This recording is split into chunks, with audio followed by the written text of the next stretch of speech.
Hello guys, आज का episode थोड़ा सा पर्सनल होने वाला है। मेरा नाम अभिनव शेट्टी है।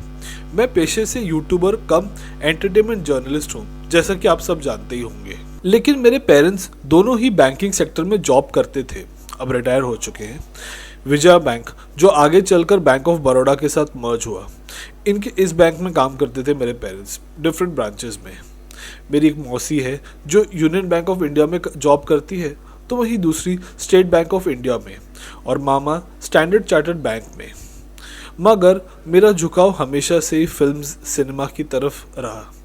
नतीजा आपके सामने है, सिनेवंशी मौजूद है। ग्लैमर की दुनिया की चकाचौंध हम सभी को अपनी तरफ आकर्षित करती है। बॉलीवुड में ऐसे बहुत सारे सेलिब्रिटीज़ हैं जो गवर्नमेंट जॉब से आते थे। इनमें से ज़्यादातर लोग लेजेंड्स बने हैं।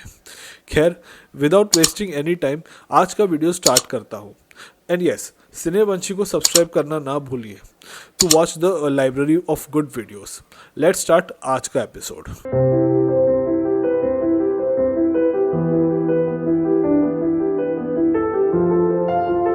नगीना, मिस्टर इंडिया, तहलका, दिलवाले दुल्हनिया ले जाएंगे और ऐतराज जैसी लेजेंडरी मूवीज में काम कर चुके अमरीश पुरी ने ये साबित कर दिया था कि वो कितने कमाल के एक्टर थे। मगर उनके लिए भी बॉलीवुड का सफ़र आसान नहीं था। अपने यंग डेज में वो कई सारे स्क्रीन टेस्ट में फेल हो चुके थे। अपने आप को सरवाइव करने के लिए उन्होंने employ state insurance corporation of India में एज अ क्लर्क जॉब किया था। मगर उन्हें फिल्मों में एंट्री काफ़ी देर बाद मिली। ईयर 1970 में रिलीज हुई देवानंद की प्रेम पुजारी से अमरीश पुरी ने एज एन एक्टर अपना करियर की शुरुआत की। उसी समय वो कमर्शियल सिनेमा के साथ साथ पैरेलल सिनेमा में भी अपना हाथ आजमा चुके थे, and he was successful in both the streams of films.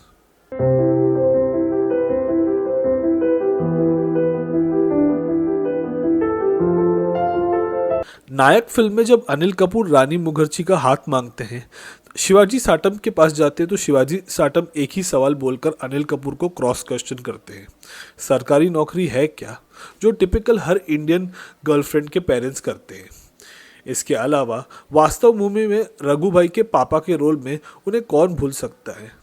जी हाँ, हम बात कर रहे हैं हम सबके फेवरेट एसीपी प्रद्युमन के शिवाजी साटम सर। फिल्मी पर्दे पर एक्टिंग करने से पहले हमारे ACP Pradyuman sir central bank of India में एज अ कैशियर का जॉब करते थे। अपने ऑफिस ईयर्स के दौरान ही वो थिएटर में भी काफ़ी एक्टिव थे, और थिएटर में उन्हें मिली ट्रेनिंग के चलते उन्हें एक्टिंग करियर में भी काफ़ी हेल्प हुआ। नतीजा आपके सामने है। We always love you ACP Pradyuman sir.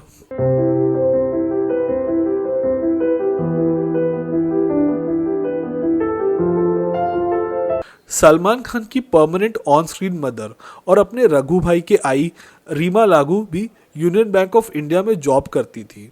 जी हाँ, उन्होंने यूनियन बैंक ऑफ इंडिया 1979 में ज्वाइन किया था। उन्होंने यूनियन बैंक ऑफ इंडिया के फोर्ट ब्रांच में वो थी। वहाँ पे उन्होंने करीब 10 साल तक जॉब किया था। इसी दौरान वो थिएटर में भी काफ़ी एक्टिव थी। थिएटर और बैंकिंग करियर को अच्छी तरह से बैलेंस करते हुए उन्होंने अपने बैंक के कई सारे फंक्शंस प्लेज में उन्होंने पार्टिसिपेट किया, and she one awards for it. वैसे तो she was doing well in Hindi and Marathi entertainment industry, मगर सूरज बरजात्या की मैंने प्यार किया ने उनकी किस्मत बदल दी, और इसमें उनकी बेहतरीन परफॉर्मेंस के बाद वो बॉलीवुड की फेवरेट ऑन स्क्रीन मदर बन गई। हमारे पेरेंट्स की जनरेशन में अगर निरूपा रॉय और सुलोचना थी, तो हमारे एरा में रीमा लागू, फरीदा जरार एंड लेटर किरण खेर ने वो भूमिकाएं अदा की।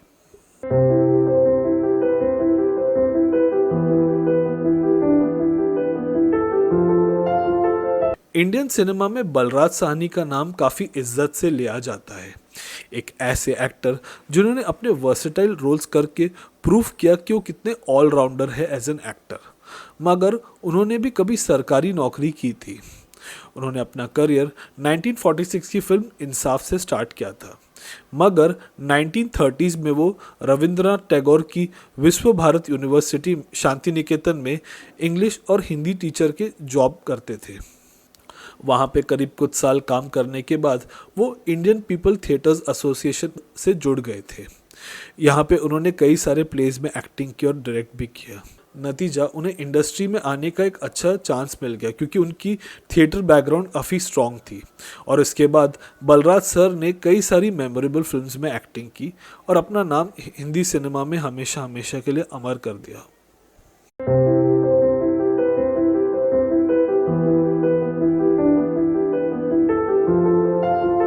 बॉलीवुड के ग्रेटेस्ट एक्टर्स में से एक दिलीप कुमार भी सरकारी नौकरी किया करते थे।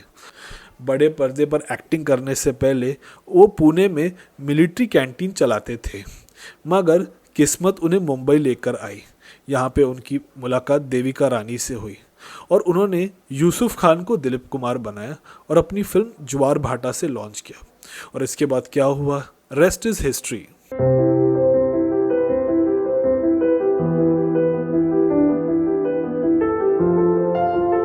1970s में जब पैरेलल सिनेमा का मूवमेंट चल रहा था, तब उस दौर में कई सारे एक्टर्स ने अपनी जगह बनाई, चाहे वो नसरुद्दीन शाह हो, स्मिता पाटिल हो या फारूक शेख हो। इन्हीं एक्टर्स में एक थे अमोल पालेकर सर।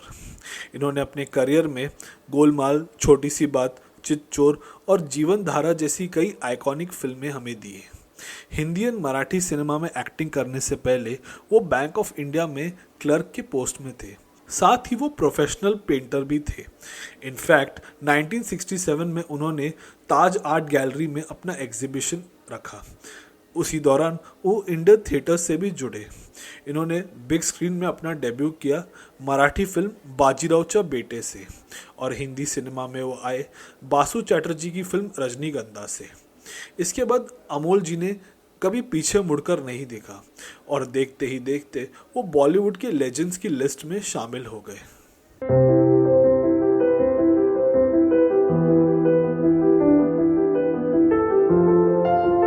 हिंदी सिनेमा की गोल्डन एज की बात होती है तो उस एरा के कई एक्टर्स का नाम हमें याद आता है। उन्हीं एक्टर्स में से एक थे राजकुमार सर।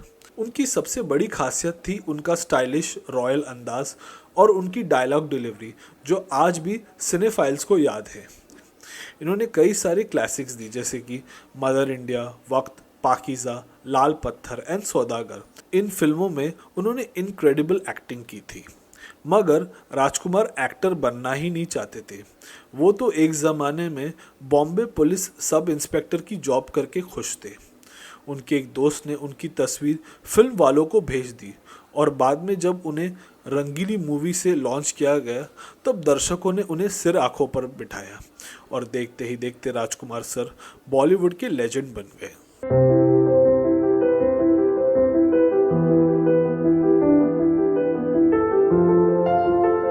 बॉलीवुड के talented and evergreen superstar Dev Anand, जिन्होंने अपनी रोमांटिक फिल्मों से सिनेमा हिस्ट्री में अपनी एक परमानेंट जगह बनाई, उन्होंने भी पहले गवर्नमेंट जॉब की थी। जी हाँ, बल्कि देव साहब भी नेपो किड है, क्योंकि उनके बड़े भाई चेतन आनंद भी देव साहब के आने से पहले नीचा नगर जैसी क्रिटिकली अक्लेम फिल्म बनाकर बॉलीवुड में इस्टेब्लिश हो चुके थे। भले ही देव साहब के सर पर चेतन आनंद सर का हाथ था, मगर उनके लिए राह आसान नहीं थी। लाहौर से आने के बाद अपने स्ट्रगलिंग डेज में देव साहब मुंबई के चर्च गेट में लोकेटेड मिलिट्री कैंप की पोस्टल डिपार्टमेंट में जॉब करते थे। मगर जब उन्हें ये पता चला कि पुणे बेस्ड प्रभात फिल्म कंपनी नए एक्टर्स ढूंढ रही है, तब उन्होंने अपने जॉब से रिज़ाइन किया था और चले गए बॉलीवुड में अपना नाम कमाने। इस फैसले के लिए हिंदी सिनेमा के फैंस देव साहब के हमेशा थैंकफुल रहेंगे।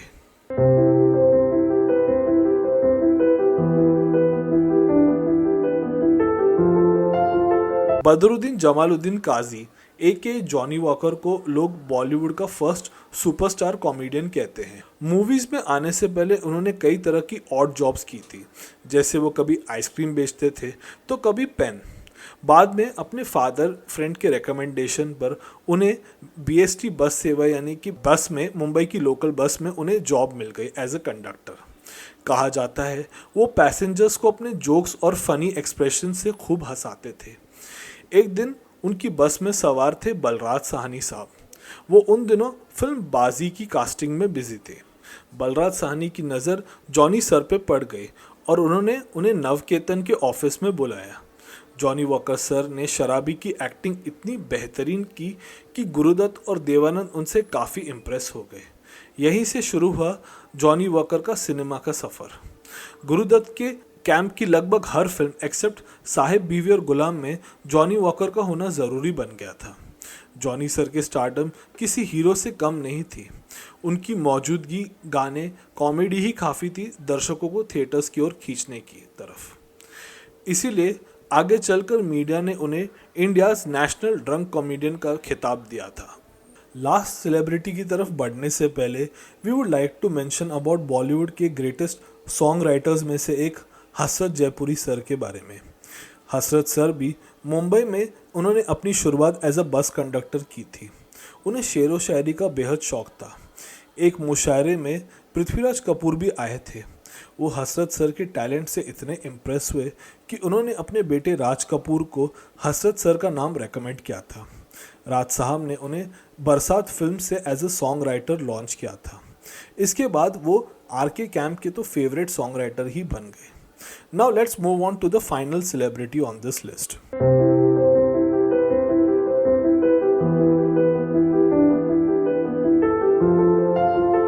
कौन जानता था कि बैंगलोर ट्रांसपोर्ट सर्विस में नौकरी करने वाला शिवाजीराव गायकवाड़ इतना वर्ल्ड फेमस हो जाएगा कि इंडियंस तो छोड़िए, जापानीज भी उसकी फिल्मों के दीवाने हो जाएंगे। जॉनी वॉकर सर के बाद जिस बस कंडक्टर ने as an actor immense success पाई वो है शिवाजीराव गायकवाड़ ए.के. रजनीकांत, जिन्हें हम इंडियन सिनेमा का थलाइवा भी कहते हैं। थलाइवा मतलब लीडर इन तमिल। इन्होंने भी अपने जीवन में काफ़ी गरीबी देखी थी और रजनी सर ने कई सारी छोटी मोटी नौकरियां की थी। यहाँ तक कि वो बस कंडक्टर बनने से पहले वो एज अ कूली भी जॉब करते थे। जॉनी वॉकर की तरह ही रजनीकांत भी पैसेंजर्स को अपनी स्टाइल और एक्टिंग से एंटरटेन किया करते थे।